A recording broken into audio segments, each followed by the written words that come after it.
A ver, pensemos en esto por un segundo. Uno de los mayores cambios sociales del siglo XX cabe en la palma de la mano. Sí, sí, como suena. Hoy vamos a meternos de lleno en la increíble y compleja historia de la píldora anticonceptiva. Un objeto diminuto que desató una revolución global. Vamos a ello. Es que esta frase, bueno, es que lo clava. Lo resume todo a la perfección. Porque, a ver, la llegada de la píldora no fue solo un avance médico y ya está. No, no. Fue un auténtico terremoto cultural. Uno que lo cambió todo. La sexualidad, la familia, el papel de la mujer en la sociedad, para siempre. Pero claro, para entender de verdad esta revolución tenemos que irnos un poco para atrás. Y ojo, porque aquí llega la primera sorpresa del día. La historia no empieza, como casi todo el mundo piensa, en un laboratorio supermoderno de Estados Unidos. Pues no, el corazón de este descubrimiento, la verdadera chispa, late con acento mexicano. Y es que esta parte de la historia se suele pasar por alto, se olvida, pero es que es absolutamente fundamental para entender de dónde sale todo esto. Vale, vamos a ver la cronología, que es la clave. Todo empieza a moverse en los años 30, pero el momento cumbre, el día D, es el 15 de octubre de 1951, y el protagonista es Luis Ernesto Miramontes. Y atentos a la edad, tenía solo 26 años. Con 26 años, este joven químico mexicano sintetiza el compuesto que lo iba a cambiar literalmente todo. Su trabajo fue la base, el pilar sobre el que se construyó todo lo demás. ¿Y qué es lo que descubrió? Pues esto. La noretisterona. Dicho en plata, es una hormona sintética, una especie de copia que básicamente le manda una señal al cuerpo para que no libere un óvulo. Era la primera vez que se conseguía una forma fiable de hacer esto por vía oral. O sea, la ciencia acababa de abrir una puerta gigantesca. Muy bien, entonces, ya tenemos el avance científico, que nace en México. Ahora la historia da un salto y se va para Estados Unidos. Allí, esa pequeña molécula no solo se quedó en el laboratorio, sino que se convirtió en un auténtico fenómeno social. Y el camino hasta la aprobación en EU es curioso, cuanto menos. Primero, cogen el compuesto de Miramontes y desarrollan la pastilla. Después, en el 57, la FDA la aprueba, pero, atención, solo para trastornos menstruales. Era una especie de truco, una puerta de atrás. Y ya por fin, el 23 de junio de 1960, se dice abiertamente, sí, esto es un anticonceptivo oral. Ese fue el día en que la revolución explotó. Y aquí está la clave de todo, el meollo de la cuestión. Por primera vez, se rompía esa conexión que parecía inseparable entre la sexualidad y la reproducción. Esto dio a millones de mujeres un control sobre sus cuerpos y sus vidas que simplemente no habían tenido jamás. Fue un paso de gigante, un antes y un después. Pero es que el impacto no fue solo social, no. Esto también tuvo un efecto brutal en la salud pública. Literalmente, salvó vidas. Y para que veamos hasta qué punto, vamos a viajar un momento a Chile, porque los datos hablan por sí solos. A ver, estamos en 1964. Todavía no hay un acceso generalizado a la planificación familiar. En Chile, la tasa de mortalidad materna era de 316 muertes por cada 100.000 nacimientos. Es una cifra absolutamente escalofriante.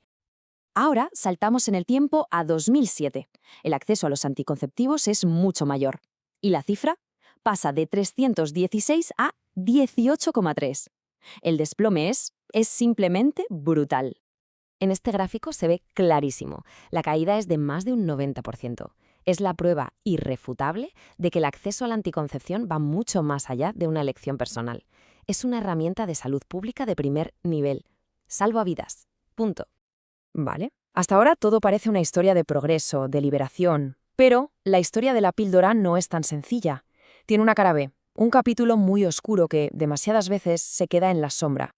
Porque sí, esta revolución tuvo un precio.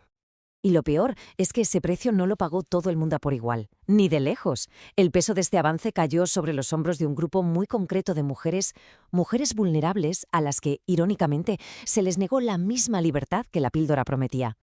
Vamos a ver, para que la píldora se aprobara hacían falta ensayos con miles de personas. Pero claro, había un problema enorme. Los efectos secundarios de esas primeras versiones eran muy, muy duros, tanto que en Estados Unidos no encontraban voluntarias. ¿Cuál fue la solución? Irse a Puerto Rico, concretamente a Río Piedras, un barrio de bajos ingresos, y reclutar allí a unas 1.500 mujeres puertorriqueñas y haitianas que estaban en una situación de total vulnerabilidad. Fueron utilizadas, y esta es la expresión que se usó, como conejillos de indias. Esa es la cruda realidad. Se las trató como simples sujetos de laboratorio. A muchísimas no se les explicó bien los riesgos, se restó importancia a los efectos secundarios gravísimos que estaban sufriendo, no hubo un consentimiento informado de verdad. Y aquí es donde vemos las dos caras de la moneda, y el contraste es demoledor. Por un lado, para las mujeres en Estados Unidos, la píldora fue un símbolo de liberación, de poder elegir. Por otro, para las mujeres en Puerto Rico que hicieron posible esa píldora, significó explotación. Y para rematar, no solo no recibieron ni un céntimo, sino que una vez que el fármaco se aprobó, ni siquiera tuvieron acceso a él. Es increíble. Y todo esto, toda esta historia tan compleja, nos trae de cabeza al presente, porque la lucha por el control del propio cuerpo, por los derechos reproductivos, esa lucha que la píldora ayudó a poner sobre la mesa, está muy, pero que muy lejos de haber terminado. De hecho, sigue viva y evolucionando de formas que nos siguen sorprendiendo. Fijaos en esta línea de tiempo porque es fascinante ver los dos caminos tan distintos que se han tomado. Por un lado tenemos Argentina. En los 70 restringen los anticonceptivos, pero luego avanzan. En 2002 garantizan el acceso gratuito y en 2020 la gran victoria del pañuelo verde con la legalización del aborto. Y luego miramos a Estados Unidos. En el 73 legalizan el aborto en todo el país. Parecía un derecho consolidado. Pero en 2022, casi 50 años después, el Tribunal Supremo da un giro de 180 grados y anula ese derecho. Son dos trayectorias que van literalmente en direcciones opuestas. Y precisamente en medio de toda esta lucha ha nacido un símbolo potentísimo, el pañuelo verde. Empezó en las calles de Argentina con la marea verde y hoy es ya una bandera internacional, un símbolo que representa esa lucha, esa demanda de libertad reproductiva en todo el mundo. Entonces, ¿con qué nos quedamos de toda esta historia? Pues primero, que la píldora fue un antes y un después, tanto científica como socialmente. Segundo, que su origen está en México, en la mente brillante de Luis Miramontes. Tercero, y esto es muy importante, que la liberación de unas se construyó en parte sobre la explotación de otras. Y por último, que esta batalla, la batalla sobre quién controla la reproducción, sigue más viva que nunca. No es una línea recta hacia el progreso. A veces se avanza y a veces se retrocede.